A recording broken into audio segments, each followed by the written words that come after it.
الحمد للہ رب العالمین والصلاة والسلام علی اشرف الانبیاء والمرسلین اما بعد۔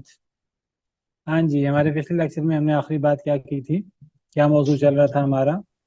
منکرین کے شبہات وہی کے حوالے سے، اور ان کے جو شبہات تھے ان کا جواب وغیرہ، کہ جو ہے نا وہی کیسے اوپر سے جو ہے نا وہ نیچے لوگوں کا جی رابطہ کیسے ہوتا ہے اللہ تعالیٰ سے۔ جی، ہم نے یہ موضوع ختم کر دیے تھے ایک دفعہ۔ تو قدیم لوگوں کے کیا شبہات ہے، کیا شبہ ہے، اور پہلے ان کا شبہ بیان کریں، پھر اس کا جواب بیان کرتے ہیں خلاصہ، پھر جدید لوگوں کا پھر ہم آگے چلتے ہیں۔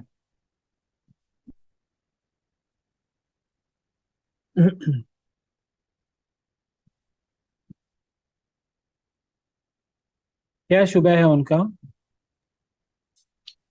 جیسے اپنے قرآن کی آیت کا حوالہ دیا تھا کہ اس میں انہوں نے اس بات کا کیا تھا کہ بشر پہ کیسے جو ہے نا اللہ کی وحی نازل ہو سکتی ہے۔ یہ والی بات انہوں نے کی تھی کہ بشر کے ساتھ جو ہے نا کیسے یہ کلام جو ہے نا باقی لوگوں تک پہنچائے۔ ہاں جی، یعنی اگر آپ قرآن کا مطالعہ کریں، قرآن کریم کا، آپ کو 20 آیات مل جائیں گی کہ پرانے لوگوں کو ہمیشہ سے ایک ہی اعتراض رہا، سیدنا نوح علیہ السلام سے لے کر نبی کریم صلی اللہ علیہ وسلم تک، بلکہ آج تک اور قیامت تک نہ ماننے والوں کو یہ اعتراض رہے گا کہ ایک بشر پر وحی کیوں نازل ہوئی۔ آپ 20 آیات مل جائیں گی قرآن کی۔ وقت نہیں ہے ہمارے پاس، ہمارا یہ اصل میں 1 گھنٹے کی کلاس ہے یہ ہفتے میں نے ویسے محسوس کیا اس کلاس کے لیے زیادہ ٹائم ہونا چاہیے تھا۔ بہرحال تو اب 1 گھنٹے کی یہ کلاس ہے، کریڈٹ آر کا یہ کورس ہے، تو میں اس کو مختصر کرنے کی کوشش کرتا ہوں، پھر کئی چیزیں جو ہے نا وہ پھر رہ جاتی ہیں۔ بہرحال اگر اس میں ہم آیتیں اکٹھی کریں تو 20 آیات مل جائیں گی کہ اللہ نے بشر پر وحی کیوں نازل کی۔ حضرت نوح علیہ السلام کی قوم نے اعتراض کیا، حضرت حود علیہ السلام کی قوم نے اعتراض کیا، حضرت صالح علیہ السلام کی قوم نے اعتراض کیا، نبی کریم صلی اللہ علیہ وسلم پر اعتراض ہوا، حضرت موسیٰ علیہ السلام پر اعتراض ہوا، اصحاب القریہ 3 لوگ آئے ان پر اعتراض ہوا۔ ہر نبی پر اس کی قوم نے اعتراض کیا۔ قرآن میں کئی ایسی آیات ہیں، اللہ فرماتے ہیں بالعموم ہر قوم نے اپنے نبی پر یہ اعتراض کیا، اور یہ اعتراض سیدنا نوح علیہ السلام کے دور سے شروع ہوا ہے۔ اللہ نے اس کے جواب دیے ہیں۔ اس کا جواب عام طور پہ یعنی ایک ہی اللہ تعالیٰ دیتے ہیں۔ اللہ یعنی ان کا اعتراض ہوتا ہے کہ اللہ نے بشر پر وحی کیسے نازل کی، اللہ نے بشر پر وحی کیوں نازل کی، کیا اللہ بشر پر وحی نازل کر سکتا ہے؟ تو اللہ جواب کیا دیتے ہیں کہ دیکھیے سورہ ابراہیم میں